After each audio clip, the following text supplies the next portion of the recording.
Thanks everyone. Like this is a milestone what we need to cross. Thanks to my team first.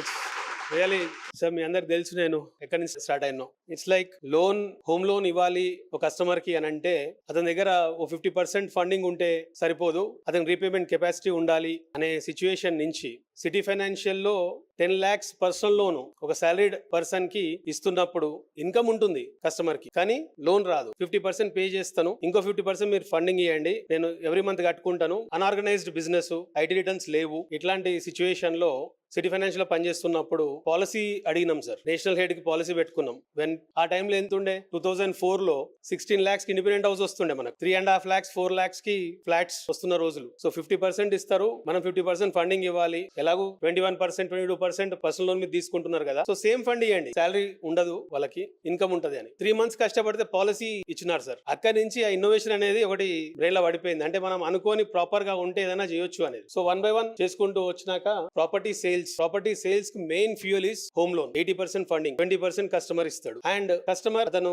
తీసుకోవాలనుకునే property ఒక కళ ఉంటది. ఈ dreams about is balcony, evening time కోసం అని, పిల్లలు ఎక్కడ ఆడుకోవాలని, ఇంట్లో పేరెంట్స్ ఉంటే వాళ్ళకు ఒక రూమ్ కావాలని, వాళ్ళకి ఫస్ట్ ఫ్లోర్ తీసుకుందామని, జనరేటర్ పెడతాము అన్నా గానీ 5th floor కి బోన్ అంటాడు. ఫస్ట్ ఫ్లోర్ లేకుంటే కొనడు, వేరే దగ్గరికి వెళ్ళిపోతాడు. జనరేటర్ ఉంది, మనకు ఆటోమేటిక్ ఆన్ అయిపోతుంది. ఇలాంటివి ఇచ్చినా గానీ కాంప్రమైజ్ కాడు, ఎందుకంటే మా నాన్నకి ఒకవేళ ప్రాబ్లం అయితే అనేది. అక్కడి నుంచి పుట్టింది హౌసింగ్ రిక్వైర్మెంట్స్ కస్టమైజ్ సొల్యూషన్స్. హెచ్ఆర్సిఎస్ తోటి స్టార్ట్ చేసుకొని వాళ్ళు అనుగుణంగా ప్రాపర్టీస్ చూయించుకుంటూ సక్సెస్ అవుతున్నాం. అవుతూ కరోనా వచ్చేసింది. కరోనా తర్వాత ఆన్లైన్ మార్కెట్ లో మెటా అడ్వర్టైజ్మెంట్ అయిపోయింది. అంతకంటే ముందు పేపర్ అడ్వర్టైజ్మెంట్, టీవీ అడ్వర్టైజ్మెంట్, ఇంకోటి ఉండేది. సులేఖ.com నుంచి, జస్ట్ డయల్ నుంచి తీసుకొని మొన్నటి అంటే ఇప్పుడు నడుస్తున్న 99 acres, మ్యాజిక్ బ్రిక్స్, వీటన్నిటిలో అడ్వర్టైజ్మెంట్స్ చేసినాం. అయినా ఈ మెటా అడ్వర్టైజ్మెంట్ లో పర్ క్లిక్ ఎవరికి చూపించాలా అడ్వర్టైజ్మెంట్ అవన్నీ స్టడీ చేసుకున్నాం, దాని మీద ఎక్స్పర్టైజ్ తెచ్చుకున్నాం. ఇన్స్టాగ్రామ్ లో చూస్తూ క్లిక్ చేసిండనంటే మనకు డబ్బులు ఖర్చు అయిపోతుంది. 1000 అట్లా వస్తుంది. 1000 క్లిక్స్ అయితే ఒక 25 మంది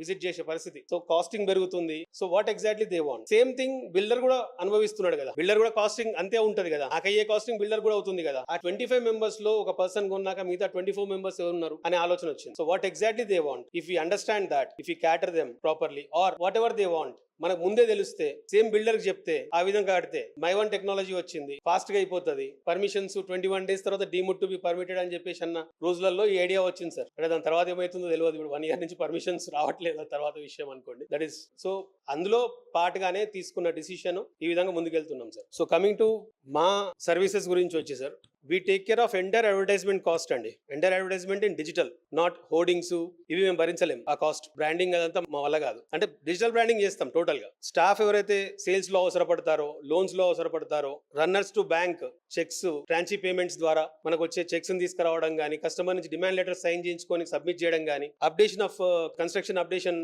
బ్యాంక్ చేయడం గానీ, ఇట్లాంటివన్నీ చేయడానికి నా రన్నర్స్ ఉంటారు. వాళ్ళు మా పేరోల్స్ లో ఉంటారు. రిజిస్ట్రేషన్ ఆఫీస్ లో స్లాట్ బుకింగ్ దగ్గర నుంచి టైం బుక్ చేసుకొని కస్టమర్ టైం వేస్ట్ కాకుండా, బిల్డర్ టైం వేస్ట్ కాకుండా అది మెయింటైన్ చేస్తట్టు, టీడీఎస్ పేమెంట్ చేసేసి మొత్తం అంతా రెడీ చేసి, tax what ever registration charges customer తో చేయించి, అక్కడ ఉన్న సిచ్యువేషన్ బట్టి టైం చెప్తామని చెప్పి అలా మెయింటైన్ చేసి, రిజిస్ట్రేషన్ చేసి కస్టమర్ కి హ్యాండ్ ఓవర్ చేసేంత వరకు చేశాక మంచి రివ్యూస్ తీసుకుంటా అందుకు ప్రయత్నం చేస్తున్నాం. ఇందులో మా పాటు ఎక్కడ కూడా బిల్డర్ ఏం చెప్తున్నాడో అదే మేము చెప్తాం. బిల్డర్ ఏది రాసిచ్చిండో అదే చెప్తాం, దాన్ని డీవియేట్ కామ్. నాకు సేల్స్ టార్గెట్ నాదే. బిల్డర్ కంటే బిల్డర్ ఎలాగూ కడుతున్నాడు, బిల్డర్ ఎలాగూ బిజినెస్ కోసం కడుతున్నాడు, నేను మీతో పాటు నేను కూడా ఎక్స్పెండిచర్ చేస్తున్నాను. సో అల్టిమేట్లీ నా పెయిన్ నాకు ఉంటుంది.